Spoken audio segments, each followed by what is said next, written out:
Assalamualaikum warahmatullahi wabarakatuh. Amin ya mujib as-sa'ilin. Subhanallah wa bihamdihi subhanallahil azim. Adada khalqihi wa ridha nafsihi wa zinata arshihi wa midada kalimatihi. Allahumma salli wa sallim ala sayyidina Muhammad. Assalamualaikum ya Rasulullah wa rahmatullahi wa barakatuh. Wa ala alihi wa ashabihi wa man tabi'ahu bi ihsan ila yaumil Al-Asatidatul Kiram yang insya Allah diberkahi oleh Allah. Pemirsa Cahaya Hati Antv yang semuanya juga diberkahi oleh Allah. Berkah Allah, fajar ini kita kembali diperkenankan menikmati hidangan hidayah Allah. Allahu Akbar walillahil hamd.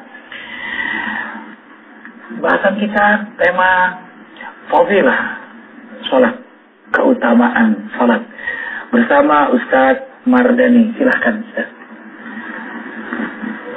Assalamualaikum warahmatullahi wabarakatuh. Waalaikumsalam warahmatullahi wabarakatuh.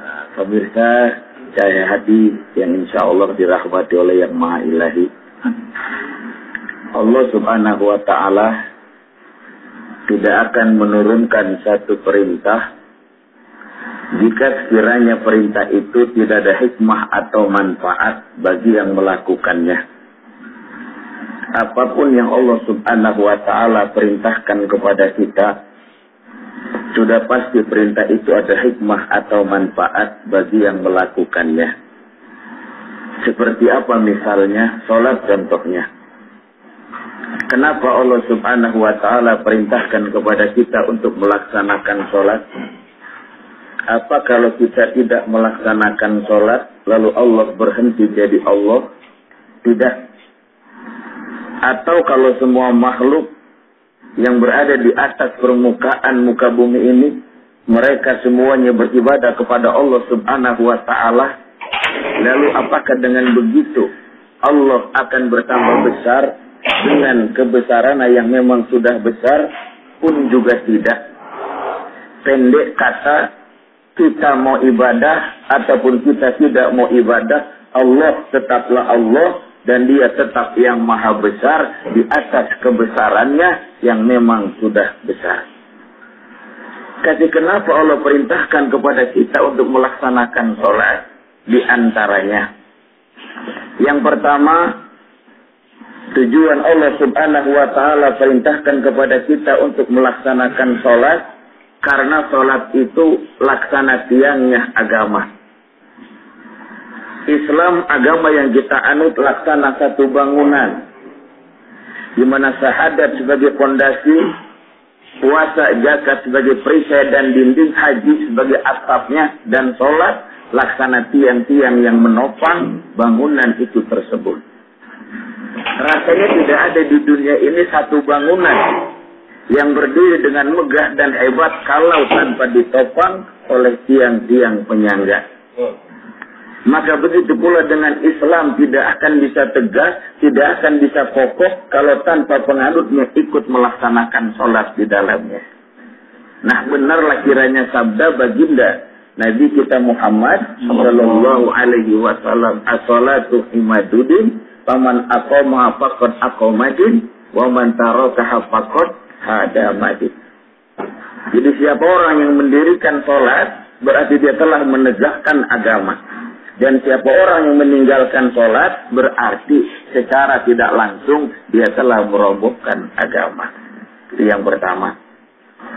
Kemudian yang kedua, tujuan Allah Subhanahu wa Ta'ala perintahkan kepada kita untuk melaksanakan sholat, karena ternyata sholat itu di samping laksana tiangnya agama juga bisa menentukan status sosial seseorang.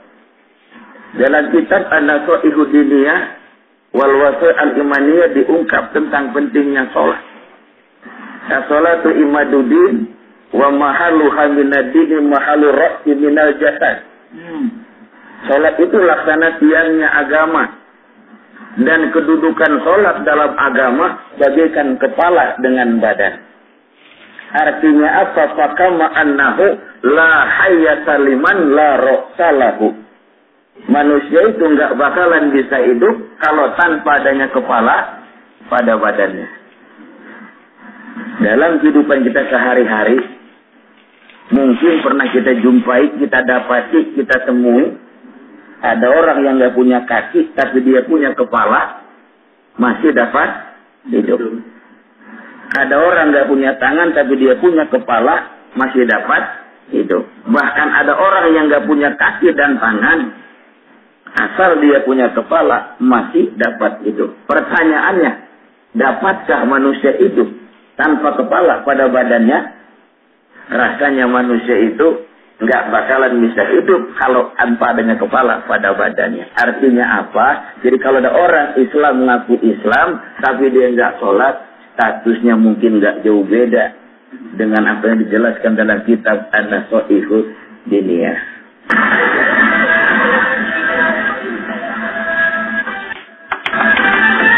Dalam kehidupan kita sehari-hari, ada orang bertandang bertamu ke rumah kita.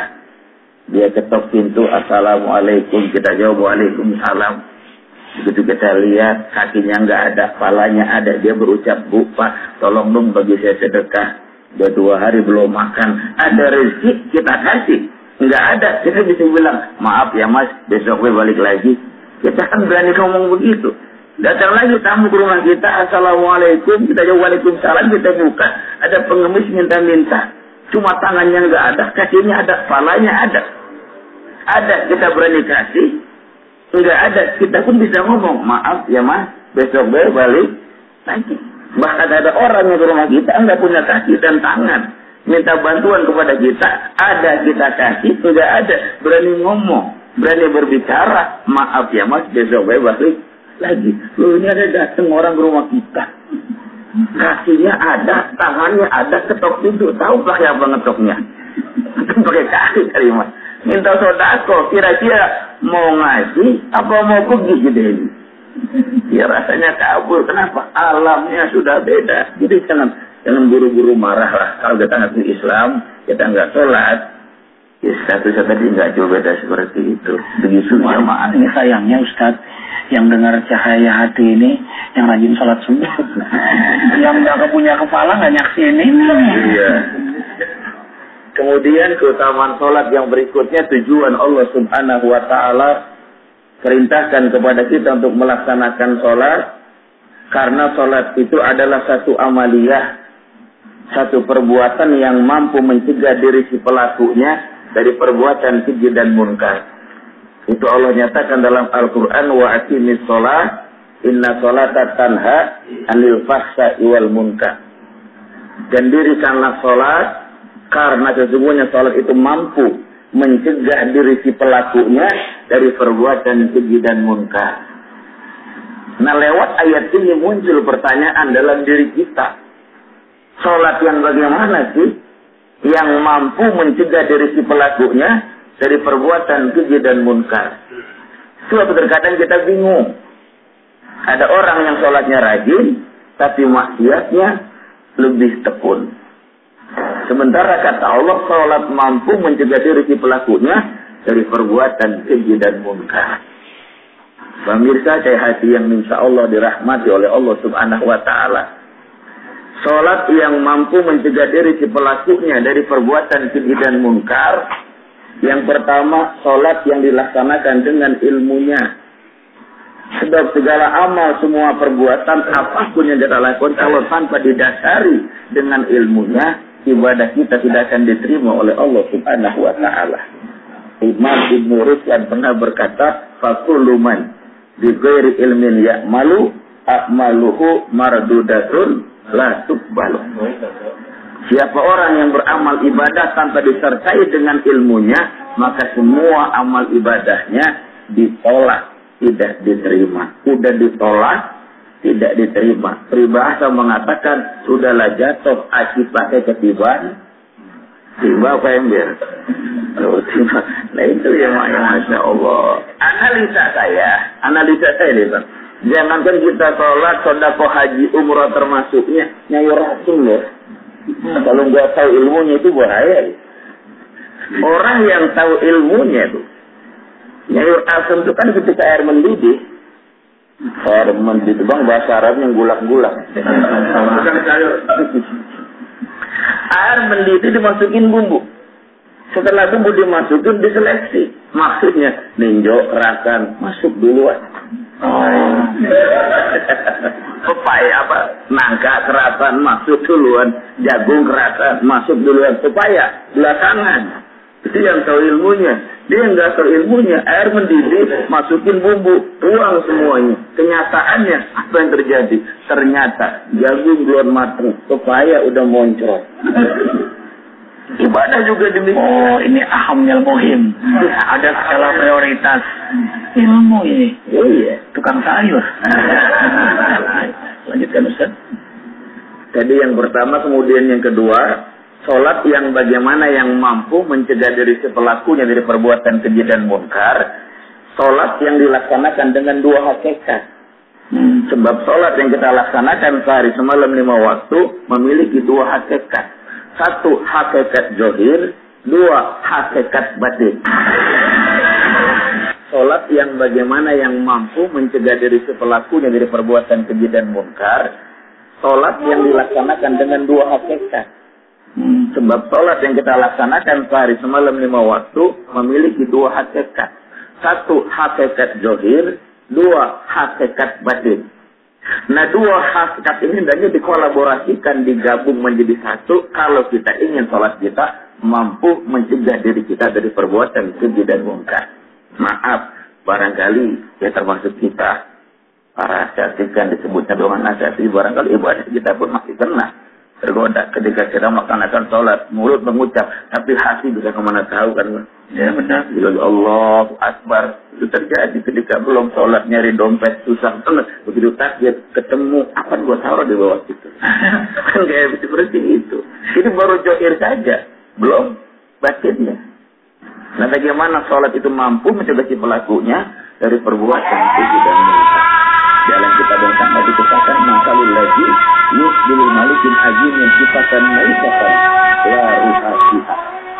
Perumpamaan, perbandingan orang yang melaksanakan sholat dengan hakikat johir saja, batinnya lepas. Ini perumpamaan saja. Orang itu diibaratkan menghadiahkan seorang putri yang cantik jelita kepada seorang raja yang sangat arif, agung, adil dan bijaksana. Cuma sayangnya putri yang dihadiahkan itu la ruha fiha. Enggak ada ruh pada jasadnya, alias bangke orang kali seperti itu. Nah, ini permasalahannya, kira-kira jangankan mendapat sambutan, sanjungan, puja, hadiah. Menjadi sanksi atau dihukum pun sama sang raja tersebut sudah alhamdulillah. Ya, begitu pula ibadah kita. Tapi saya yakin yang ada di sini Abang soal sholat jangan ditanya udah. Jangan ditanya, udah pokoknya. Demikian barangkali silakan ditambahkan ada yang kurang lengkap. Allahu Akbar walillahil hamd. Jadi betapa sulitnya memang untuk khusyuk. Lagi-lagi ini permasalahannya. Dan mujahadah kita untuk memperbaiki ibadah kita agar khusyuk, itu juga bagian dari khusyuk sebenarnya. Allah tidak lihat hasilnya, tapi Allah lihat ikhtiar kita, mujahadah kita. Nah, kajian kita kali ini juga adalah bagian dari mujahadah kita. Dari kita mengetahui kelemahan-kelemahan, kekurangan-kekurangan, bahkan kesalahan-kesalahan dalam salat kita. Dan bersamaan itu, garis lurus dengan semakin kita menjauhi dari maksiat, menjauhi dari kezaliman, dari kemungkaran, dari kebodohan, hatta dari keinginan berbuat dosa. Itulah menjadi standar ukuran awal pada diri kita. Nah, hasilkah salat itu mencegah diri kita dari berbuat keji dan mungkar, dari kejahatan pada diri kita sampai kepada yang lain? Mencelakakan diri saja kita hindari, apalagi mencelakakan orang lain. Karena itu qad aflahal mu'minun alladzina hum fi salatihim khashi'un walladzina hum 'anil lagwi mu'ridun. Orang kalau sudah khusyuk karena imannya kepada Allah dan ia meraih falah kesuksesan, sampai hal yang tidak bermanfaat dia tinggalkan. Ini kan luar biasa, ikhwah. Jangankan maksiat, apalagi kezaliman, hal yang tidak bermanfaat dia tinggalkan. Tumakninah yang hadir itu buah silatullah, jalinan dia kepada Allah. Alladzi yaraka hina taqum wa taqallubaka fis sajidin. Asy-Syu'ara ayat 219 218. Allah yara, memperhatikan hambanya saat berdiri, iktidal, ruku, sujud sampai salam. Yara bukan yanzur. Yanzur tadi yang beliau jelaskan, fisik. Salat itu secara fisik. Maka itu yang dipelajari tidak hanya fisik. Dan muaranya pun niat, nawaitu. Sifatnya ukhrawiyah, ruh, hati. Ia menghadap Allah. Inni wajjahtu wajhiya lillazi fataras samawati wal ardh. Karena itu dimulai dengan pengkondisian. Kita memenuhi undangannya, kita berwudu, bersuci, kita berpakaian sebaik-baiknya, kita menghadap rumahnya. Jadi ada etika jasadiyah yang dibimbing dimulai dari etika ruhiyah. Sadar kita berhadapan dengannya. Allah yara, bukan yanzur, bukan hanya zahir. Tapi Allah tahu sel-sel darah kita. Allah tahu suasana hati kita. Allah tangkap semua gerakan pikiran kita. Apa hasilnya? Kalau sudah seperti ini ihsan, ditatap, didengar, diperhatikan oleh Allah, anta tarani, anta tasma'uni, anta tanzuru ilayya, subhanallah, ada getaran ruhiyah di situ.